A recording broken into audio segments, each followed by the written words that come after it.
पन्हाळा इथल्या संजीवन group of इन्स्टिट्यूशनला विद्यापीठ अनुदान आयोगाकडून शैक्षणिक वर्ष 2026-27 पासून स्वायत्त दर्जा प्राप्त झालाय। गुणात्मक शिक्षण पद्धतीतून विद्यार्थ्यांच्या उज्ज्वल यशासाठी संस्थेने राबवलेले नाविन्यपूर्ण उपक्रम, संशोधन पद्धतीतील आघाडी यामुळे संस्थेला हा सन्मान मिळालाय। पन्हाळा इथल्या संजीवन शिक्षण समूहाला अनेक वर्षांपासून प्रतीक्षा असलेल्या संजीवन ग्रुप ऑफ इन्स्टिट्यूशन्सला विद्यापीठ अनुदान आयोगाकडून शैक्षणिक वर्ष 2026-27 पासून स्वायत्त दर्जा प्राप्त झालाय। स्वायत्त दर्जामुळे शैक्षणिक अभ्यासक्रम, परीक्षा पद्धती, संशोधन क्षेत्रात अधिक प्रभावी आणि स्वतंत्रपणे काम करण्याची संधी मिळणार असल्याचं संजीवन शिक्षण समूहाचे चेअरमन PR भोसले यांनी सांगितलं।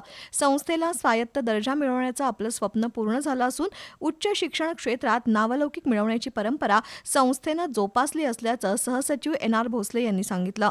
स्वायत्त दर्जा प्राप्त झाल्यामुळे नवीन अभ्यासक्रम तयार करणं यासह परीक्षांचं सूक्ष्म नियोजन, अचूक मूल्यांकन पारदर्शकपणे करण्याची नवीन जबाबदारी पार पाडण्याची भूमिका सक्षमपणे निभावली जाईल।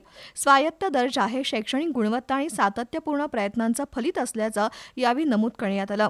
दरम्यान प्राचार्य डॉक्टर संजीव जैन, शैक्षणिक अधिष्ठाता प्राध्यापक एकनाथ साळोखे, रजिस्ट्रार दीपक पाटील यांनी स्वायत्त दर्जा प्राप्त झाल्याचं प्रमाणपत्र अध्यक्ष PR भोसले आणि सहसचिव NR भोसले यांना प्रदान केलं।